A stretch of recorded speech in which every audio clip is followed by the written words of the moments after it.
Donc, je suis manager conseil chez SIA Partners. Ça fait 8 ans que je travaille dans le conseil en relations clients, B2C, B2B, dans tous les secteurs. Donc, je réalise des missions, souvent on commence par un diagnostic de la relation client actuelle des entreprises, ce qui fonctionne bien et puis les irritants en termes d'organisation, de processus, d'outils.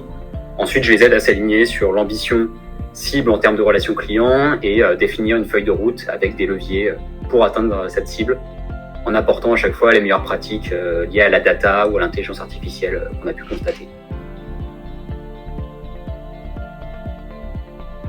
Je dirais que déjà, on ne peut pas améliorer ce qu'on ne mesure pas.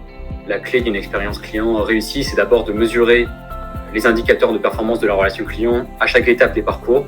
Par exemple, le taux de conversion des leads, la qualité de service, la durée de traitement, les taux de résolution au premier contact ou inversement, taux de réitération, et puis le taux de satisfaction client. Et du coup, le pilotage de ces indicateurs doit faire l'objet de comités dédiés, transverses aux différents silos de l'organisation, c'est-à-dire qu'on doit faire se parler marketing, digital, vente, réseau, service client, DSI, pour construire et animer ensemble des plans d'action. Voilà, donc cette expérience client, pour qu'elle soit réussie, elle va pas se décréter, elle va se construire progressivement par amélioration continue et surtout en prouvant concrètement auprès des clients les promesses qu'on lui a faites.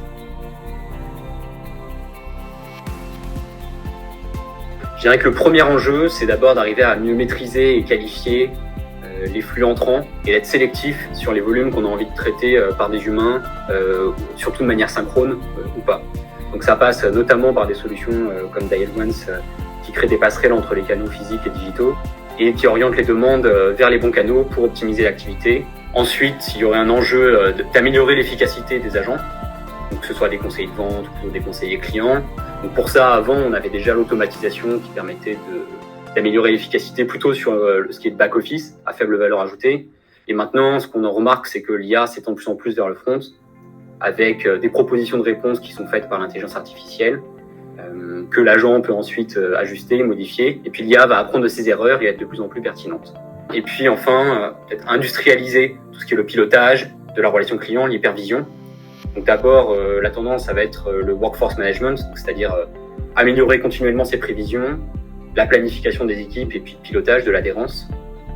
Ensuite, une tendance à passer vers des centres de contact sur le cloud, ce qui permet aussi de consolider les données clients, les interactions clients au même endroit, ce qui va permettre de faire des cas d'usage basés sur l'IA par la suite. Et par exemple, ce qu'on remarque en ce moment, c'est beaucoup de solutions de speech analytics qui vont permettre d'automatiser les démarches qualité et de l'étendre à 100% des interactions avec les clients. La principale difficulté, en tout cas ce qui va complexifier, c'est qu'on remarque que la surface de contact des clients, elle s'élargit de plus en plus. En moyenne, on a mesuré qu'il y avait 5 canaux de contact disponibles pour interagir avec une marque. Donc ça génère de la complexité de pilotage omnicanal. On se dit, comment on va piloter par exemple un taux de résolution au premier contact entre quelqu'un qui nous contacte sur Internet versus par téléphone ensuite. Comment on peut piloter également la qualité de service entre des canaux synchrones ou asynchrones. Et puis à cette difficulté, on va s'ajouter une complexité liée aux organisations qui historiquement étaient assez silotées. Donc c'est-à-dire comment on réconcilie la vision de l'expérience client entre des équipes marketing, digital, vente, réseau, service client, sachant que chacune a ses propres priorités, ses propres indicateurs et ses incentives qui vont pas être les mêmes entre ceux qui ont tendance à vendre plus et d'autres à vendre mais de manière à s'assurer que c'est plus qualifié pour avoir une meilleure rétention derrière. Donc voilà, un enjeu de réconciliation, on va dire, de la vision des clients qu'on a.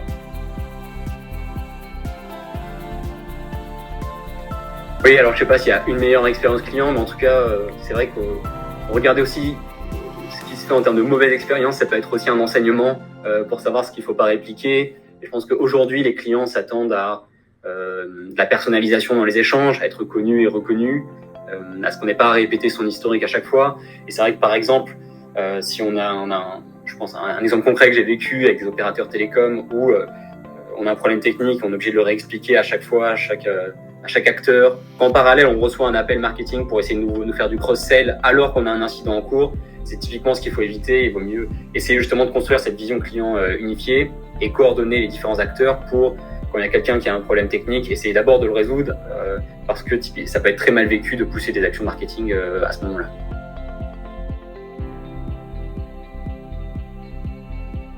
pense que ce serait intéressant d'interroger Frédéric Lauberman. Il est directeur simplification de l'expérience client pour le groupe Orange.